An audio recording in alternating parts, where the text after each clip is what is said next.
As I was planning the Spaghetti Bridge project unit, it was important again to go back to Quadrant A and go through and pull out the information that my students needed for a good foundation.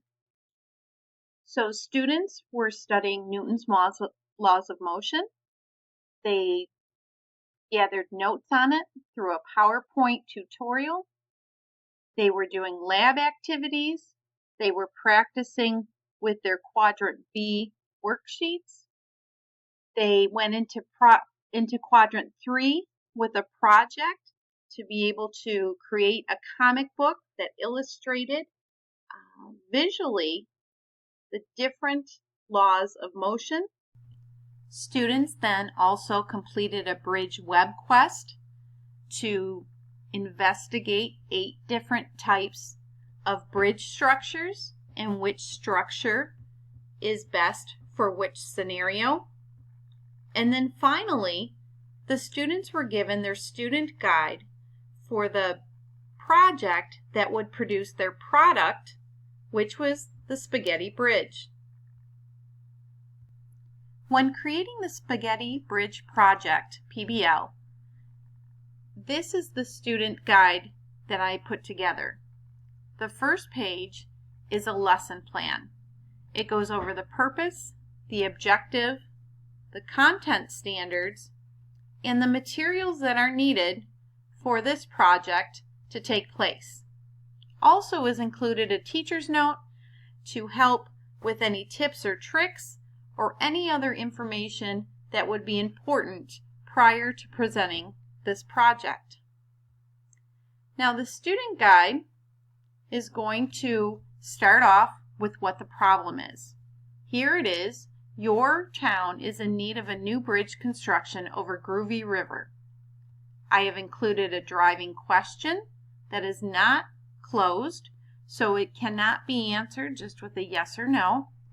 And in the statement itself, it is clear that there is a product expected.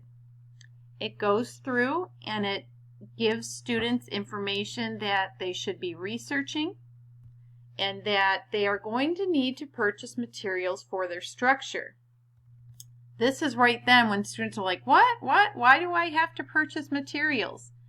This is where I'm adding cross-curricular budgeting experience into this project.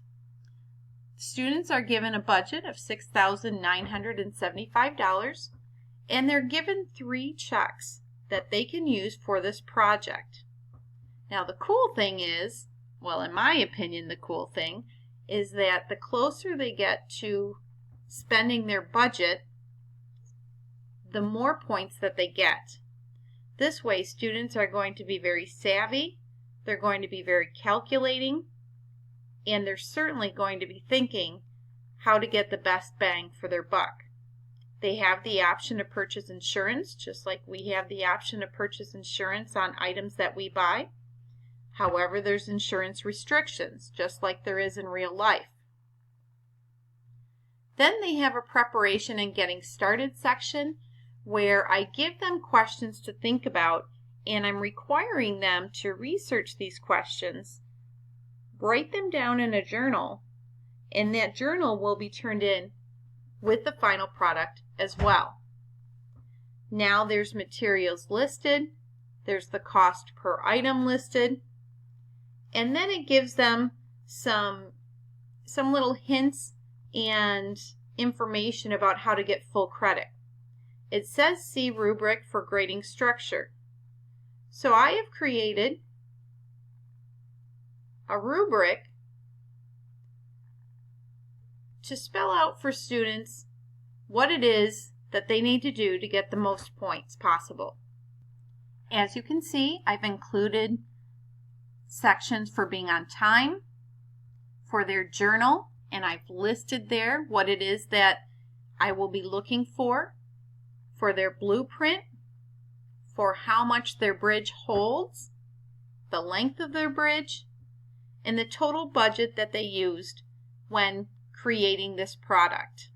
Notice that the closer that they get to using all of their money, the more points that they get. Again, this is teaching them to be wise with their money, but to make sure that they have the materials that they need. And then lastly, I have a comment section. Again, it's very important to praise students and to give them props. Give them props where it's deserved.